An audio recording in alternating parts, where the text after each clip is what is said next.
Shalom Bapak dan Saudara-saudara semua, saya Herdina Francisca Filiar Exameko dengan NIM 20210074 dari kelas 3A.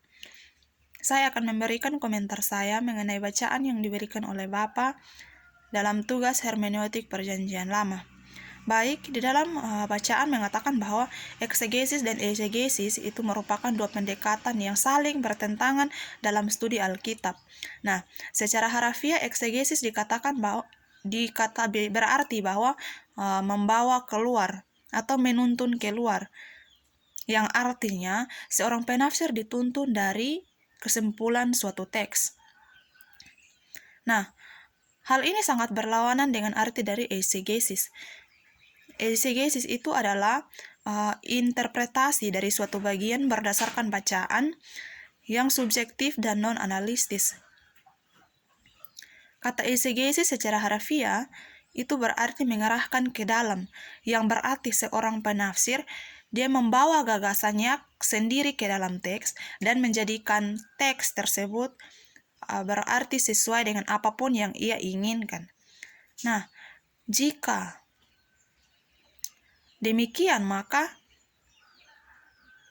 hampir semua orang yang dalam pengalaman saya lihat bahwa hampir semuanya lebih setuju dengan eksegesis. Karena eksegesis itu menuntun seorang penafsir untuk berbicara sesuai dengan teks. Berbicara sesuai dengan teks dan tidak membawa pikirannya masuk ke dalam teks tersebut. Eksegesis artinya seorang penafsir lebih berpatokan pada maksud daripada teks tersebut. Sedangkan eisegesis, penafsir tersebut dia membawa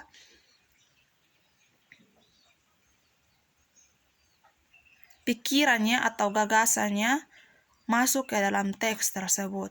Dan secara otomatis bisa saya katakan bahwa eisegesis itu seorang penafsir tidak lebih masuk pada maksud dari teks tersebut, tetapi penafsir tersebut menggunakan pikirannya sendiri. Jadi arti dari teks tersebut bisa saja salah karena penafsir tersebut dia menggunakan idenya tersendiri atau dia menggunakan pemikirannya sendiri. Baik, dalam teks juga mengatakan bahwa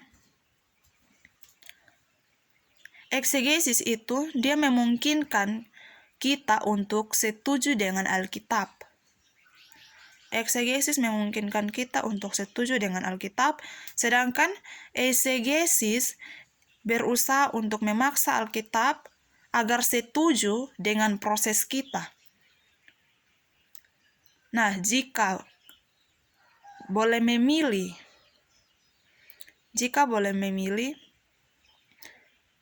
saya tidak bisa memilih eksegesis ataupun eisegesis. Karena secara umum, jika saya memilih eksegesis, nah di situ eksegesis dia lebih berfokus pada teks. Di situ eksegesis itu seorang peneliti harus lebih berfokus pada teks dan membiarkan teks itu berbicara sendiri tanpa memasukkan gagasannya ke dalam teks. Dan tidak boleh ada gagasannya yang masuk ke dalam teks. Sedangkan dari hal ini bisa dikatakan bahwa pemikiran daripada penafsir itu tidak boleh dimasukkan dalam teks. Artinya seorang penafsir yang datang untuk menafsir segala sesuatu berarti dia harus datang dengan pikiran yang kosong. Di sini bisa saya katakan tidak, karena seorang manusia tidak mungkin dia jalan dengan pikirannya yang kosong. Tidak mungkin dia mau melakukan sesuatu dengan pikirannya yang kosong. Dan dengan demikian, untuk menafsir eksegesis, menafsir dengan menggunakan metode eksegesis, itu merupakan hal-hal yang sangat sulit kalau menurut saya. Di situ Mengapa saya katakan demikian? Karena tidak mungkin seorang penafsir datang dengan pikirannya yang kosong. Dan dia tidak memasukkan sedikit gagasannya atau pendapatnya ke dalam teks yang akan ia tafsir. Dan secara otomatis walaupun sedikit ataupun satu kata atau satu kalimat pun pasti akan dimasukkan ke dalam teks tersebut.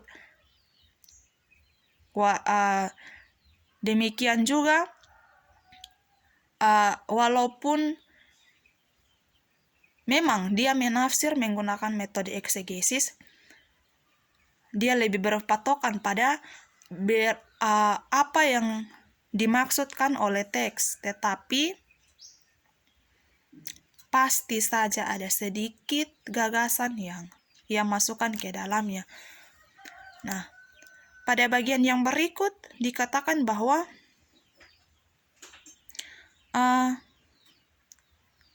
eksegesis tentu saja membutuhkan waktu lebih lama daripada eisegesis.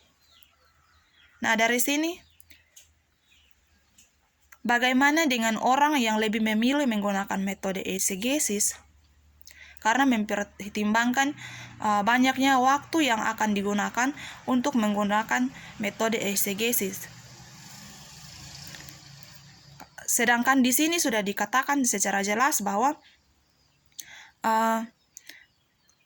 eisegesis secara tidak langsung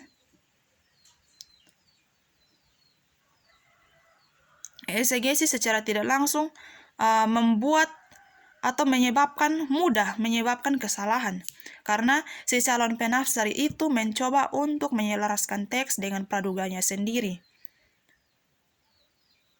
Nah, yang menjadi pertanyaan di sini adalah bagaimana dengan orang yang lebih memilih menggunakan metode eisegesis daripada eksegesis? Apakah penyebabnya? Dan jika terdapat kesalahan di dalamnya, bagaimana caranya kita bisa memperbaiki kesalahan tersebut? Baik, demikian komentar daripada saya. Terima kasih dan salam.